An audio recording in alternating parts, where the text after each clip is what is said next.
Assalamualaikum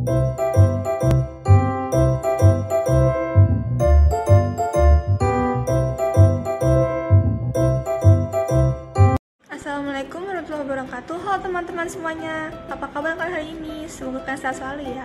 Oke, di video kali ini saya ingin membahas tentang pajak penghasilan pasal 24. Jadi disimak sampai habis ya.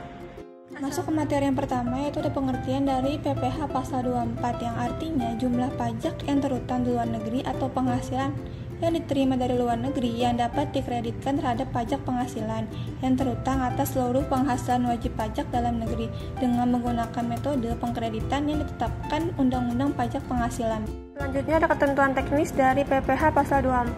Kalian bisa membacanya. Kita langsung masuk ke contoh soal saja ya. Berikut merupakan soal perhitungan PPh pasal 24 terkait PT ABC yang memiliki penghasilan dari berbagai negara A sampai dengan negara C. Untuk negara D sendiri mengalami kerugian sebesar 1 miliar rupiah. Dan untuk penghasilan di dalam negeri memperoleh laba yaitu sebesar 500 juta rupiah. Langkah-langkah perhitungannya, yang pertama kita hitung dulu total dari penghasilan kena pajaknya. Nah, kita masukin dulu nih semuanya nih, pendapatan dari negara A sampai juga negara D, dan juga masukkan dari laba dalam negeri. Dengan catatan, jika di luar negeri rugi, maka penghasilan negara tersebut dianggap nol, dan jika dalam negeri rugi, perhitungan PKP jadi minus. Nah, di soal ini kan untuk negara D ini alias pendapatan di luar negeri mengalami kerugian, maka untuk perhitungan PKP-nya dinolkan. Langkah kedua yaitu menghitung hutang pajak. Tarifnya sendiri yaitu 25% dikali 7.250 juta hasil dari total PKP tadi. Hasilnya yaitu ketemu 1.812.500.000 rupiah.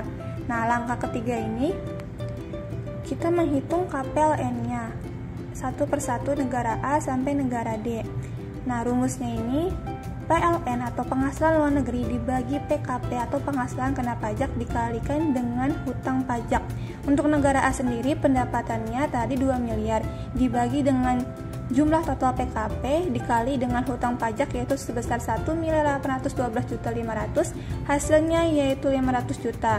Nah, untuk tarif pajak di negara A tersebut yaitu sebesar 40% dikalikan dengan pendapatan diterima yaitu 2 miliar, hasilnya 800 juta. Nah, untuk hal tersebut yang diambil nominal yang paling kecil yaitu 500 juta. Untuk perhitungan negara B yaitu total penghasilan dibagi dengan total PKP dikali dengan tarif hutang pajak. Hasilnya yaitu 562.500.000 rupiah.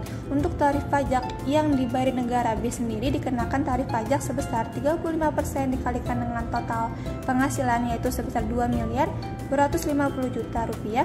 Hasilnya yaitu 700.087.500 rupiah. Untuk hal ini diambil angka terkecil yaitu yang pertama. Lalu untuk perhitungan negara C, total PKP-nya yaitu sebesar 2.500 juta dibagi total PKP dikali dengan hutang pajak, hasilnya yaitu 625 juta rupiah. Dan untuk tarif pajak yang dibayar negara C sendiri dikenakan tarif 25% dikalikan dengan total penghasilan, hasilnya yaitu sama. Untuk hal ini kalian boleh memilih salah satunya. Yang terakhir yaitu negara D. Untuk perhitungannya sendiri tidak dihitung karena negara D mengalami kerugian. Perlu diingat seperti yang saya sampaikan di awal video, jika di luar negeri mengalami kerugian maka seluruh penghasilan tersebut dianggap nol. Otomatis negara D tersebut tidak dihitung. Selanjutnya, kita jumlahkan seluruh kredit pajak luar negeri dengan menjumlahkan seluruh total yang kita ambil angka terkecil tadi tersebut.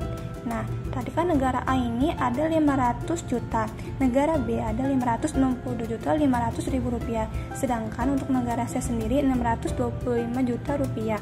Untuk totalnya yaitu 1.687.500.000 rupiah.